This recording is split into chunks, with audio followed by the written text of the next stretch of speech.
farkon sura. Kuma malamai sun ce wannan ita ce sirrin la haula wala quwwata illa billah. Idan kana neman sirri game da ayar alkur'ani, to ita wannan ayar sirrinta shine la haula, kina ke kira alhauqala. domin in kai nazarin ma'anar la haula wala quwwata illa billah da abin da Allah ya faɗa a wannan aya zaka ga abu guda ne. Ibn Taymiyyah a littafin Majmu'u Fatawa muka yi ba da misali da shi saboda mutum ne wanda Allah ya nufe shi da nazarin alkur'ani, Allah ya mishi rahama. Kuma ba shi kadai bane, amma hakika ayyukansa Allah ya musu albarka. A littafin Majmu'u Fatawa yana mujallar na 23 shafin 321 ya ce in ka ce la haula wala quwwata illa billah kuma aka dace ka yarda da ma'anar wannan zikiri, to ayin da yake cewa ka daina ma addu'a, in ka ga dama ka daina addu'a, saboda wannan kalmar kurum da ka faɗa yujibul i'ana, wannan kalmar ita kadai tana tilasta ka samu taimakon Allah, tana tilasta ka samu taimakon Allah. Shine yace wali hadha sannaha annabiyyu, saboda haka yasa da annabi ya gane la haula tana da sirri mai albarka, kasan shi annabi baya ruwa, manzon Allah mai rahama ne kamar yadda Allah ya siffanta shi. To sai ya zama annabi sallallahu alaihi wasallam sai ya ce mana duk sa'ilin da ladan mai kiran sallah ya ce hayya ala salati fa yaqulu al-mujibu kai ka ce la haula wala quwwata illa billah. Me yasa annabi yana son ka yawaita wannan zikirin a rana, saboda idan kana yi za ka rika samun taimakon Allah wanda baka ma nema ba, baka ma nemi taimakon ba, Allah zai rika kawo maka. Kuma da yawa musulmai saukin da muke samu a rayuwarmu saboda wannan ne, ba mu gane ba. Ka duba rayuwar musulmi da ta kafiri zaka ga bambanci, wallahi zaka gani. Me yasa muke samun taimako? Akwai sirri da annabi ya saka ma rayuwarmu wanda ba mu iya ganewa ba, amma saboda yana son al'ummarsa kuma ba zai faɗa maka ga dalili ba, illa dai ya ce idan ladan ya ce hayya ala salati ka ce la haula wala quwwata illa billah, shikenan annabi bai ce ga abin da za a baka ba, ya ce ka faɗa, kaga ya mai da ita ibada. Wa idza qala, kuma idan ladani ya ce hayya alal falahi qala al mujibu, sai ka ce la haula wala quwwata illa billah. Wallahi akwai sirri, yujibul i'ana. Duk mutumin da zai ce la haula wala quwwata illa billah, to idan ya ɗauki ma'anarta ya yi aiki da shi ya gaskanta, kar ma ya roƙi Allah, zai ga taimakon Allah. Saboda abin da kake cewa babu dabara da take amfana a duniya, wala quwwata, kuma babu ƙarfi da yake da tasiri illa billahi, sai fa idan Allah ya hukunta. To ai abin da ayan nan ta faɗa mana kenan ko, ma yaftahi Allahu min rahma, ma yaftahi Allahu lin-nasi min rahma, idan Allah ya bude wata rahama ga mutane fala mumsika laha, babu wanda zai iya rike ta. Kaga wannan shine la haula wala quwwata, domin ya nuna maka ma'anar la quwwata. Shi yasa a ƙarshe ce wa huwal azizu, Allah shine mabuwayi. Kaga yana cewa babu wani ƙarfi da zai iya karo da na Allah, shine ma'anan buwaya. Domin idan kana da ƙarfi kace za ka yi faɗa da Allah, to Allah zai fi ƙarfinka. Duk dabararka, duk iya faɗanka, Allah sai ya gagare ka. Shine al'azizu, Allah mai buwaya. Duk wanda ya ce zai faɗa da shi ba zai kai labari ba. Kaga shine ma'anar wala quwwata, sai aka ce illa billahi. Yanda ka san an tsaga wannan ayar aka ciro la haula, haka abin yake. To dama ta zo ita la haula, yanda Allah ya sa ta a cikin alkur'ani bai kawo ta kai tsaye haka ba, sai ya sassaƙa ta a cikin ayoyi. Wani gurin ya zo da ita kai tsaye, amma wani gurin Allah sai ya ɓoye ta, amma da ka karanta za ka gane ita ne. wasu mutane guda biyu a suratul kahfi suna muhawara. Shi wannan manomi ne wanda Allah ya sauwake masa, ya samu amfanin gona amma bai yarda da Allah ba. Wancan kuwa shi ma manomi ne amma matalauci ne, shi kuma ya yarda da Allah. Shi talakan yake gaya ma wannan mai wadatan, wanda shi ne ita ce aya ta 39, balola is da kalta jannataka, me ya hana ka lokacin da ka shiga gonarka, kulta sai ka ce ma sha Allahu la quwwata illa billah. To kaga nan kuma inda la haula ta zo kenan, Allah sai ya saka la haula a wani tsari. Duk inda musulmi ya ce ma sha Allah, duk inda wannan kalma ta fito daga bakin ka la haula ne. Domin idan ka ce ma sha Allah kana nufin abin da Allah ya hukunta shi ya tabbata, kaga kenan ba dabara ba karfi din. Don haka in ka ce ma sha Allah kamar ka ce la haula ne. A ƙarshe sai ya ce la quwwata illa billah, ma sha Allahu la quwwata illa billah. To Ibn Taymiyyah ya kawo misali da wancan mutumi. Don haka inda za ka dubi arzikinka, duk sa'ilin da ka dubi motarka sai ka ji daɗi, kai wannan mota tana da kyau, to ba ihu za ka yi ba, sai ka ce ma sha Allahu la quwwata illa billah. Idan ka faɗa kaga ba addu'a bane, sai Allah ya zuba mata albarka. Shi yasa wancan manomi yake ce kai me yasa idan ka shiga gonarka kaga amfani yayi kyau, me yasa ba za ka ce ma sha Allahu la quwwata illa billah ba? In ka faɗa sai Allah ya ƙara albarka akan wanda yake cikin gonar. Kuma ba gona kaɗai ba ce, duk wani abu a rayuwarka idan ka ga wannan abin ya baka sha'awa ka ce ma sha Allah la quwwata illa billah. Sai Ibn Taymiyyah ya kawo misali ma, ya ce da mutumin da yake da haɗari a idanunsa, wanda yake da guban ido. Da akwai mutumin da Allah ya zuba mar guba a idonsa, saboda ka idan ya kalli abu yana sha'awarsa, wannan abin sai samu matsala. Wannan yana daga nau'i na maita, wannan bisa al'adar Hausawa. Wani in ya kalli yaro yana sha'awarsa, shi ga yaro ya faɗi. To ba shakka wannan abu ya tabbata, manzon Allah ya tabbatar gaskiya ne, yana faruwa, duk da cewar akwai na sihiri amma akwai na halitta. To sai Ibn Taymiyyah ya bada misali da shi, ya ce walihada yi umaru bihaza man ya kafu la'aina.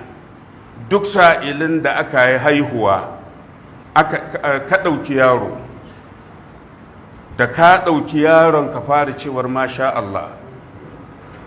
Duk sa'ilin da za ka ɗauki jinjiri ka masa addu'a, ko kuma wani ya taho da ɗansa kyakkyawa suna tafiya, wannan faɗanka ne masha Allah, kalmar da za ta fara fitowa bakinka kenan, to yaron nan Allah zai ƙara mishi albarka. Kai kuma idanunka da harshenka idan akwai guba Allah zai tsare. Saboda ka albarkan da yake cikin la haula wallahi tana da yawa, saboda yawanta shine sai Ibn Taymiyyah ya bada misali da hadisin Abu Musa al-Ash'ari. Yace karka manta ana tafiya ne fa, sahabbai ya zama kowa da irin zikiri da yake a zuciyarsa, wannan yana hailala, wannan yana tasbihi, wannan tahmidi. Sai shi Abu Musa al-Ash'ari yake gaya wa manzon Allah, ni kuma la haula wala quwwata illa billahi nake yi. Shi kaga zikiri ne mai zaman kansa. Sai manzon Allah bai hana shi ba, sai ma ya daɗa gaya mar ilimin da bai sani ba. Manzon Allah ya ce hiya kanzun min kunuzil janna. La haula dinnan taska ce daga cikin taskokin gidan aljanna. To wannan magana ta annabi sallallahu alaihi wasallam, ka san shi annabi in ya faɗi magana kaɗan, to gare mu ilimi ne mai yawa. Shi annabi ya faɗi magana takaitacciya, ya ce wannan kalmar la haula wala quwwata illa billah taska ce daga taskokin aljanna. Sai Ibn Taymiyyah ya ce ko ka san me ake nufi da taska? Idan aka ce maka taska, to ana nufin malun mujtami'un la yahtaju ila jam'in. Dukiya ce da ta haɗu, dukiya ce ta haɗu ba ta buƙatan ƙari, shine ake kiranta taska. Wato ba a ce wa dukiya taska sai idan ta isa, sai dukiyar yawanta ya kai makura. ai shi yasa sai aka ɓoye ta saboda yawan amfanin da yake tare da wannan dukiyar. Shine sai ibn taymiya ya ce wa zalika annaha tatabamman, abin da yasa annabi ya kira ta taska saboda amfanin da yake tare da ita baya karewa, ba ka iya kididdige albarkan Allah da ya zuba a cikinta, ba za ka iya kididdigewa ba. sai ce kuma in ka dubi rayuwar musulunci ai amfanin addini muhimminsa shine ka samu tauhidi, domin duk mutumin da bai da tauhidi ibadarsa ibadar banza ce. To sai ya zama ita la haula ta ɗauke wannan tauhidin, la haula ta ɗauke tauhidi saboda me ta tabammanu tawakkula. La haula ta ɗauki dogaro ga Allah, la haula tana ɗauke da dogaro ga Allah wal iftiqar ila Allah ta'ala. Kuma dan adam yana nuna ma Allah ba ni da shi, ban isa ba kuma ba dan isa ba, dole sai ka bani. To shi dama abin da Allah yake so kai kenan, ka gaya ma Allah kai ba kowa bane. Allah yana son ka yi masa ikirarin kai ba kowa bane. Kar ka dauka wai don kayi wani ilimi shi ya baka ai, ka kaddara ba ka da komi, haka Allah yake son bawa. To idan ka ce la haula wala quwwata illa billah, to sai Allah ya ce wannan ya sallame min, to ku kara mishi. Ta amma kana ji da kai kana ganin wani abun ma in ba ka tsara shi ba zai faru ba, sai Allah ya baka da wahalarka. A wannan tsarin zaka je kai wani tsarin da zaka halaka baka ma gane ba. Amma in ka bar ma Allah, to sai Allah ya taya ka. Allah ka isan mana. Ya ce la haula tana ɗauke da tawakkali da al-iftiqaru ila Allah ta'ala, wa ma'lumun annahu la yakunu shay'un illa bi mashi'ati Allah wa qudrati. Babu shakka tauhidi ya nuna mana babu abin da zai tabbata sai da ikon Allah, sai da nufin Allah da ikonsa. Wa annal khalqa laysa minhum shay'un illa ma ahdathahu Allah fihi. Duk yan adam, duk duniya babu wani abu sai wanda Allah ya tsara. Kai musulmi haka ake son idon ka ya rika nuna maka, duk abin da ka ga yana faruwa a duniya tsarin Allah ne, ka yarda da wannan. Saboda haka fa'idan ƙata a talabul ƙalbi lil ma'unati minhu, idan har imaninka ya yi ƙarfi ya kai kana ganin duk duniya babu mai amfanar ka sai Allah. Saboda haka koda wani zai kira ka ya baka kuɗi, zuciyarka ba ta wurinsa, tana tunanin o Allah ka taho min da shi ta wannan hanya yau, kuma na gode. Kaga ba wai shi kake dubawa ba, Allah kake dubawa ya baka amma ta wata hanya. Saboda ka gobe ma zai iya baka hanyar da zai baka kuma ba irin ta jiya ba. Da zaran ka samu a gobe sai ka ce Allah kuma hanyar da aka kawo min ta yau kenan, na gode. Kaga duk sa'ilin da ni'imar ta zo baka alakanta ta da ɗan adam, na'am za ka gode mara saboda ni'ima ta biyo ta hannunsa, wani na gode Allah ya saka da alheri. Amma a zuciyarka kana kaddara Allah shi ya turo dukiyan, illa dai kawai ya biyo da ita ta hannun wani. To idan zuciyarka ta kai ga yadda da wannan, in qata'a talabul qalbi lil ma'unati minhu, za a kai lokacin da zuciyarka ba ta neman taimakon dan adam. Harshe zai iya nema amma zuciyar ba ta yi. Harshe zai ce wani taimaka min don Allah, amma zuciyarsa tana wurin Allah. Saboda haka in baka bashi ba, bai jin haushinka don ya san Allah ne bai kaddara ba. In an kai wannan yanayi, to za a wayi gari zuciya ba ta neman taimako, talabaha min Allah ta'ala, face wajen Allah. Idan ko aka ce zuciyarka tana nema a wurin Allah, faqad talabaha min khaliqiha, to ka nemi arziki daga wajen mai arzikin wanda ya halicci arziki. Alladhi la ya'ti biha illa huwa, dama babu mai kawowa sai shi, in bai kawo ba za ka samu ba. Shine abin da ayan nan take karantar da mu. Wannan ya dace da wasu ayoyi na alqur'ani kuma inda zaka kwatanta wannan ayar da su, ka kwatanta da aya ta 107 suratu yunus. Allah ya ce wa in yumsaska Allahu bidurrin fala kashifa lahu illa huwa. Idan Allah ya same ka da wata cuta, to babu mai yaye ta sai shi. wa in yuridka bi khairin idan Allah ya yi nufin alkhairi gare ka fala radda li fadlihi babu wanda ya isa ya mayar da falalar Allah ya hana ta isa ga bawan Allah, babu wanda ya isa. Idan Allah ya kaddara za ka samu, ba wanda ya isa ne ya hana, babu shi. kaga wannan suratu yunusa.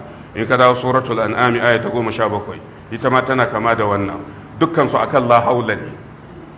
wa in yamsaska bi khairin idan Allah ya taba ka da alkhairi ya baka alkhairi fa huwa ala kulli shay'in qadir, shi Allah mai iko ne akan komi. In ka dawo suratul zumar aya ta 38 nan ma akan la haula ne. qul afara'aytum ma tad'una min dunillah, Allah ya ce ma annabi ka ce musu shin kun ga ababen da kuke bauta wanda kun bar Allah? In aradani Allahu bi burrin, idan Allah ya yi nufin wata cuta za ta same ni, hal hunna kashifatu durrihi, shin za su iya yaye wannan cutar ta Allah? Allah ya ce ka tambaye su, inda Allah zai kaddara wata cuta ta samu bawa, ababen da ake bauta an bar Allah za su iya kawar da shi? Ba za su iya ba. Au aradani bi rahmatin, ko Allah ya nufin wata rahama za ta same ni, hal hunna mumsikatu rahmati, shin waɗannan za su iya riƙe rahamar Allah? Kaga ba za su iya ba. Ashe idan ba za su iya ba, to wannan ya tabbata ma'anar la haula wala quwwata illa billah. In ka dawo suratu yasin, wannan bawan Allah da Allah ya bada labarinsa yace attakhidhu min dunihi alihatan, yanzu na riki wani abin bauta in bar Allah. In yuridini rahmanu bi burrin, idan Allah mai rahama ya yi nufin wata cuta za ta same ni, la tughni anni shafa'atuhum shay'an, ceto da nake nema wajen waɗannan ababen bautan ba zai amfane ni ba. Wala yunqizuni, kuma ba su iya tseratar da ni. Kaga nan ma yana tabbatar da la haula ne. Sai ce inni idan lafi dalalin mubin, na tabbata kenan ina cikin bata mabayyaniya. Saboda haka yasa idan kana neman ilimi game da tauhidi, da mafi yawansa yana cikin la haula wala quwwata illa billah, dan ya shafi baya ga cewar ka yadda akwai Allah, to shi yana tabbatar da ka yadda da cewar ba mai iya gudanar da al'amura sai Allah. Wannan shi kaga kuwa gudanar al'amura nan ne ake samun dogaro, nan ne ake samun at-tawakkul, nan ne ake samun bukatuwar ɗan adam ga Allah tabaraka wa ta'ala. Don haka aka samu wani hadisi, man sarrahu an yakuna aqwan nasi, idan kana son duk duniya ka fi kowa ƙarfi, idan kana son a duniya a ce babu wanda fi ka ƙarfi, fala yatawakkal ala Allah, to kai dogaro ga Allah. Me yasa? Saboda Allah shine al-azizu, Allah shine mabuwayi wanda ba a fin ƙarfinsa. wa man sarrahu an yakuna agnan nasi, wanda yake so a ce duk duniya babu wanda ya fi shi wadata, to sai aka ce falyakun bima fi yadillahi, abinda yake wajen Allah ya zamanto awsaqa minhu mimma fi yadihi, kafi yadda da wancan akan wanda yake hannunka. Wanda yake wajen Allah bai baka ba, kafi yadda da shi akan wanda yake hannunka. Kaga kenan wannan ya haɗe ma'anar la haula wala quwwata illa billah, shi ya tabbatar da ma'anar dogaro ga Allah tabaraka wa ta'ala. Wannan hadisin yana al-musnad sahihu ibn hibban da al-mustadrak al-imam al-hakim, malamai da yawa sun inganta shi. Kana so ka fi kowa ƙarfi? In kana son ka fi kowa ƙarfi, to kai dogaro ga Allah. In baka dogara ga Allah ba za ka fi kowa ƙarfi ba. Saboda in ka dogara ga Allah, to ka dogara da wanda baya fin Allah ƙarfi, ba wanda ya fi shi ƙarfi, wato shine Allah. Haka nan in ka dubi littafai biyu na ibn al-usaymin a littafin al-qawl al-mufid, sharhinsa ala kitab at-tauhid a juz'i na 3 shafin 130 yayi sharhi game da ma'anar la haula.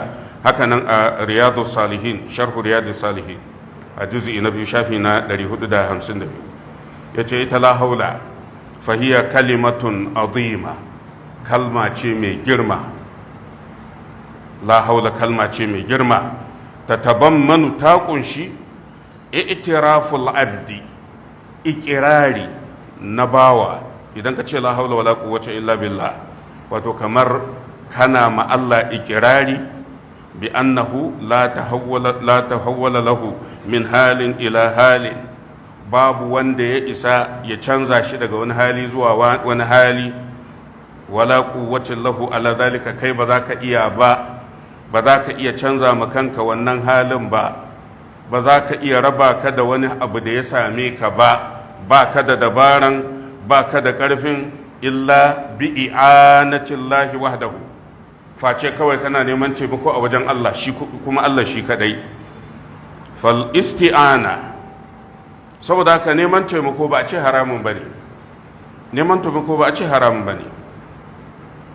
Jiya da daddare wani ke min tambaya, wai wani ne bai samu cefane ba, saboda haka sai ya zo ya samu wani ce da Allah a taimaka min da na cefane. Wannan tsin sai ya ce ka je ka dubi tauhidinka, ya ce ka je ka dubi tauhidinka, wato ba kama da tauhidi. Saboda haka in ka rasa cefane kar ma ka roƙi kowa, ka zauna ka yi tagumi saboda ƙarfin tauhidi. Wannan ba gaskiya ba ne. Allah bai hana a tambayi ɗan adam ba, Allah bai hana ba. Fal isti'ana la tutlabu min ayyi insanin illa inda darura. Babu shakka neman taimako gaba ɗaya a rayuwa ba a son ka yi sai idan an shiga larura, saboda yana da haɗari, yana iya raba ka da Allah nan take, saboda haka yana da haɗari. Neman taimako wurin Allah ne asali, ba a neman taimako sai a wurin Allah. In ka dubi Fatiha kullum haka muke gaya ma Allah, iyyaka na'budu wa iyyaka nasta'inu. Saboda haka asalin neman taimako kowane iri ba a yin ta ga ɗan adam, Allah ake ma. Amma idan an shiga larura fa, to yana halatta, to nan kuma sai a dubi fi ma yaqdiru alaihi faqat, abinda ɗan adam zai iya kawar maka kawai. Wanda ya fi ƙarfin ɗan adam ya kawar, bai kamata ka kai mishi ba. Damuwar da ta fi ƙarfin ɗan adam ba nashi ba ne, amma damuwar da ɗan adam zai iya kawar maka, misalin baka da cefane, saboda ka duk bai wuce 1,000 ba, ko bai wuce 5,000 ko 10 ba, wannan kaga ɗan adam zaka iya roƙonsa zai baka. Wa idza tarra al-abdu al-isti'anata bil makhluqi, idan ya zama dole ɗan adam sai ya nemi taimakon mutum, to sai a dubi fi ma yaqdiru alaihi, shin wannan taimakon ɗan adam zai iya yin sa? Idan zai iya yin sa shikenan, fa alaihi an yaj'ala dhalika wasila. An yadda ka nemi taimakon ɗan adam, amma a matsayin wasila, a matsayin mai yin agaji, mai taimakawa, wa sababan kuma a matsayin sababi. La rukunan yu'tamadu alai, ba wai da shi za a dogara ba, domin za ka ga mutum yana cewa in baka bani ba yau kan dai na halaka, to kaga an dogara da shi, an dogara da shi. Dogaron ba a yi ga mutum, wato za ka roƙa da harshe, zuciyarka tana wurin Allah. Wa innamar rukunul asilu alladhi yu'tamadu alaihi fi du'a'i was su'ali wal isti'anati huwa Allahu wahdahu. Saboda ka zuciyarka ta dogara ga Allah, harshenka yana ga roƙon Allah, ba wai ka dogara ga dan adam ba. Kama anna alal abdi idha ihtaja ila al isti'anati bil makhluq, saboda ka rayuwar dan adam dole ne zaka nemi taimako. Alal misali ka hamli sunduqin masalan, kana da abin hawa, kana da wani akwati ƙato, ba za ka iya daga shi ba, kaga dole sai wani ya sa ma hannu, sai an saka maka hannu a daga, a dora ma akan abin hawa. Allah yush'ir nafsahu anna hadhihi isti'ana ka isti'anatihi bil khaliqi. Karka yadda wannan taimako da kake nema a wajen mutum, ka daidaita zuciyarka da taimakon da kake nema a wurin Allah. Wannan wata gaba ce mai haɗari. Zuciyarka tafi dogaro da Allah akan abin da kake nema a wajen ɗan adam. Wa inna ma alaihi an yush'ira annaha kama'unati ba'd a'da'ihi li ba'd. Abinda zaka rika tunawa shine idan ka ce wani taimaka min ka ɗora min kayan nan, to abin da ya maka sai kana ƙaddara kamar hannun hagu ne ya taya ka ɗaukan abin da ya gagari dama, amma ba wai kana kai shi ga in ba dan shi ba da baka samu wannan taimakon ba.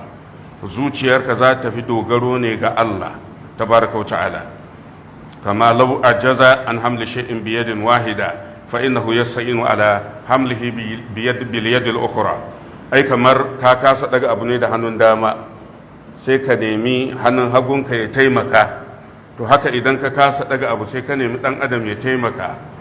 Wannan abin da dan adam zai yi ba wai shine taimako na ƙarshe ba, don haka babban abin da zuciyarka za ta fi dogara da shi wato shine Allah tabaraka wa ta'ala. Dan adam ya rika nema a wurin Allah, zuciyarsa tana wurin Allah.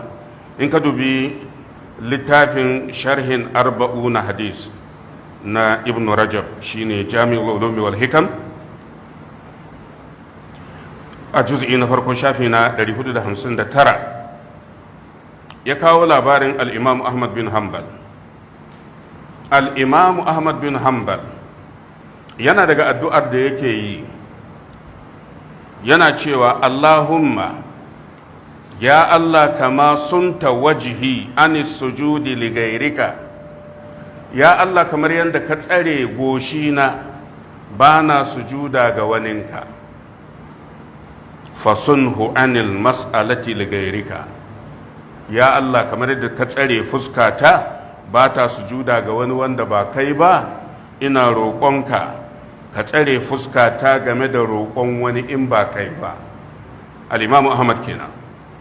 To babu shakka abinda aka so da dan adam shine bukatarsa ta tsaya ga Allah kurum, wala yaqdiru ala kashfi ad-durri wa jalbi an-naf'i siwahu. al-imamu ahmad yace saboda me babu wanda zai iya jawo amfani, babu wanda zai iya kawar da wata cuta sai dai Allah. Ko da zaka kai damuwarka ga dan adam, wani a taimaka min, wallahi idan Allah bai rubuta zaka samu ba zaka samu ba. Shine abinda aya take karantar da mu. Don haka al-imamu ahmad yake addu'a musamman Allah ya kare shi game da roƙon mutane, saboda roƙo yana da aibu. In babu laruran babu shakka haramun ne. Sai ya ce wa min huna ibn taymiya ya ce daga nan ne yu'rafu anna sabab al-ma'mur bihi aw al-mubaha la yunafi wujub at-tawakkul ala Allah. Ta dalilin haka sai malamai suka gane cewa babu laifi kai riko da sababi. Babu shakka riko da sababi aqidar ahlus sunna ne. Mun yarda Allah ke bayarwa, amma sai mu rike sababin da zamu samu. Kamar misali in kana neman dukiya to sai ka kama sana'a, kaga sana'a ita ce sababi na samun dukiya. Ko baka da lafiya ka dauki magani ka sha, shan maganin da kai ya zama sababi na samun waraka. Amma zuciyarka fa, ibn taymiya yace ko da ka sha magani kar ka yadda zuciyarka ta firin jayar da cewar wannan saukin magani yake bayarwa. Kar ka yadda zuciyarka ta jinjayar da wannan.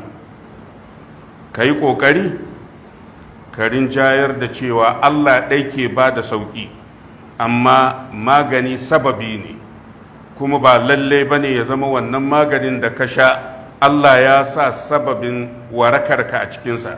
Saboda haka za ka ga wani ya sha magani ya mutu, wani kuma ya sha magani ya warke, wanda ya ƙera maganin likita ya mutu, idan aka kai maganin wani ya sha kuma ya warke ya tashi da rai. Ashe ba wai maganin da mai ƙera maganin suke samar da lafiya ba, wanda ke ba da lafiya shine Allah. Saboda haka zuciyarka har yanzu tana buƙatar dogaro ga Allah tabaraka wa ta'ala. Kaga kenan dogaro ga Allah babu wani abin da ke raba zuciyar musulmi da shi. Idan kuwa mutum, ibn taymiya yace faman zanna al-istighna'a bi sababi an tawakkuli, idan kana tsammanin don ka sha magani wannan maganin ya ishe ka ba sai ka yi dogaro ga Allah ba, ya ce faƙat tare kama aujaba Allahu alaihi min tawakkul. Babu shakka ka bar wajibi, maganin da ka sha ka bar wajibi. Wa akhalla bi wajibin tauhidi, kuma wannan wajibin ya shafi tauhidi. Saboda haka mutum zai tashi a lahira tauhidinsa bai inganta ba. dan duk mutumin da ya rasa la haula wala quwwata illa billah ya rasa tawakkuli ga Allah. Idan mutum ya rasa tawakkuli ga Allah ya rasa tauhidi. Wanda ya rasa tauhidi babu shakka shi da aljanna sun yi ban kwana. Allah ka tsare mu. wa hadha yukhzalu amsalu haula idza i'tamadu ala al-asbabi faman raja nasran aw rizqan min ghairi Allah. Duk mutumin da yake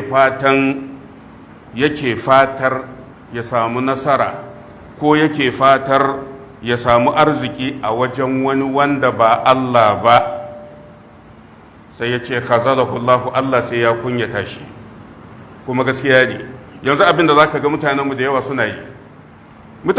suna yi, mutum zai tashi yana sallah har ma ya saka ka taya shi addu'a, don Allah ka taya ni addu'a akan wani ya saya min babur. Wato bai ma jin kunya ya ce Allah ka sa wane ya saya min babur. Yanzu wannan baka ma jin kunya, maimakon Allah ka bani babur sai ka ce Allah ka sa wane ya bani babur. Kaga Allah kenan bayi da shi, amma yana da ƙarfin da zai sa wani ya bayar. Kaga da ƙasa ce ta tauhidi. Wannan yasa sayyiduna Ali yake cewa la yarju wannan abdun illa rabbahu, in ji sayyiduna Ali. Wannan magana ta sayyiduna Ali ce, la yarju wannan abdun illa rabbahu. Kada ɗan adam ya yi fatar wani abu sai daga Allah, bare kuma har ma ka roƙi Allah ɗin. Allah ka sa shugaban ƙasa ya sa hannu a kwangilana, to ka ce Allah ka bani aiki, ka roƙi Allah kai tsaye, to ka nuna Allah shi ke da shi ba shugaban ƙasa ba. Amma ya zama za ka ce Allah ka sa wane ya min, wannan na ƙasa ce ta tauhidi. Sayyiduna Ali ya ce la yarjuwanna abdun illa rabbahu. Kada ɗan adam ya yi fatan samun komai sai na Allah. Sai ya ce wala ya khafanna illa zambahu, kuma kar ɗan adam ya ji tsoron komai a duniya sai dai zunubinsa. Domin duk abin da ya same ka na bala'i Allah ya ce kai ka jawo. Ya ɗan adam yake jawo shi ta saɓon Allah. Saboda haka baka tsoron wani a duniya, don idan baka saba ma Allah wallahi ba wanda ya isa ya taɓa ka. Duniya gaba ɗayanta tsoronka za ta ji, duniya gaba ɗayanta tsoronka za ta ji. In ka ga an iya taɓa ka, ta wannan wata rahama ce da Allah ya nufi za ka samu lada akai a lahira. Sayyidina Ali ya ce kar ka yi fatan komi a duniya sai a wajen Allah, kuma kar ka ji tsoron kowa a duniya sai zunubinka. Kuma gaskiya ne, waɗannan abubuwan alƙur'ani shi ya karantar da mu. Alƙur'ani shi ya karantar da mu. Yanzu kaga abin da Allah ya faɗa, ya ce in ka ga alkhairi ya zo daga gudunsa ne, bayan da za a yi ya sako alkhairi wani ya rike. Wannan duk bayanin yana karkashin ma'anar la haula wala quwwata illa billah. Allah ka gyara mana tauhidi. Me Allah ya ce a gaba? Ya ayyuhan nasu dhkuru ni'matallahi alaykum هل من خالق غير الله يرزقكم من السماء والأرض لا إله إلا هو فأنا توفكون. haka dai har yanzu akan tawakkali ga Allah. Allah madaukake ce ya ayyuhan nasu, ya ku mutane, udhkuru ni'matallahi alaikum, ku tuna ni'imar Allah da take kanku, ku tuna duk wata ni'ima da take duniya. Allah ya ce ku tuna ta. Hal min khaliqin gairullahi, shin akwai wani mahalicci wanda ba Allah ba, yarzuqukum minas sama'i, wanda yake baku arziki daga sama? Akwai shi? Wake saukar da ruwa? Allah ne. Har yanzu ba mai iya saukar da ruwa sai Allah. Wal ardi, sannan wa yake ba ku abinci daga ƙasa, wa yake sa shuka ta fito?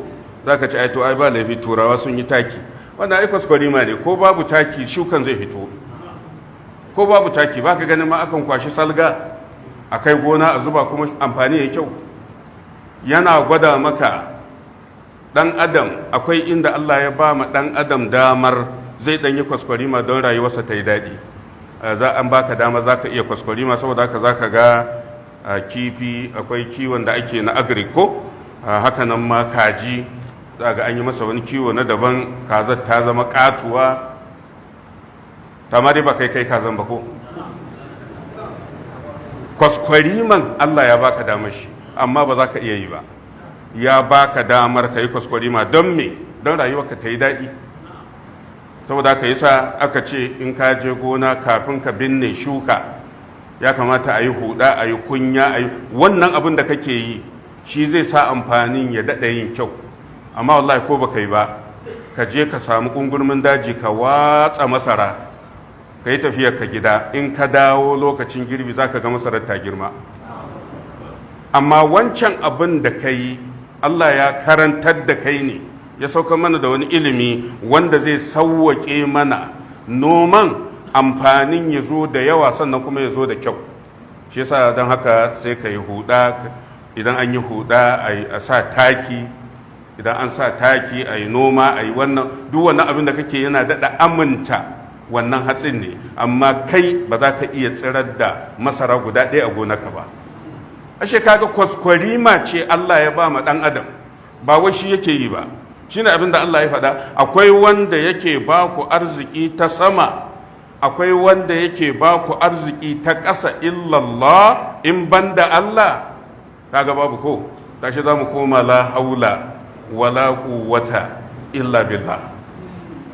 Shine Allah ya ce fa anna tusrafun, fa anna tu'fakun, ta yaya ake kawar da ku, a raba ku da gaskiya da hankalinka. Wannan kalmar takan zo da anna tusrafuna da anna tufakuna, duk ma'anarsu guda ne.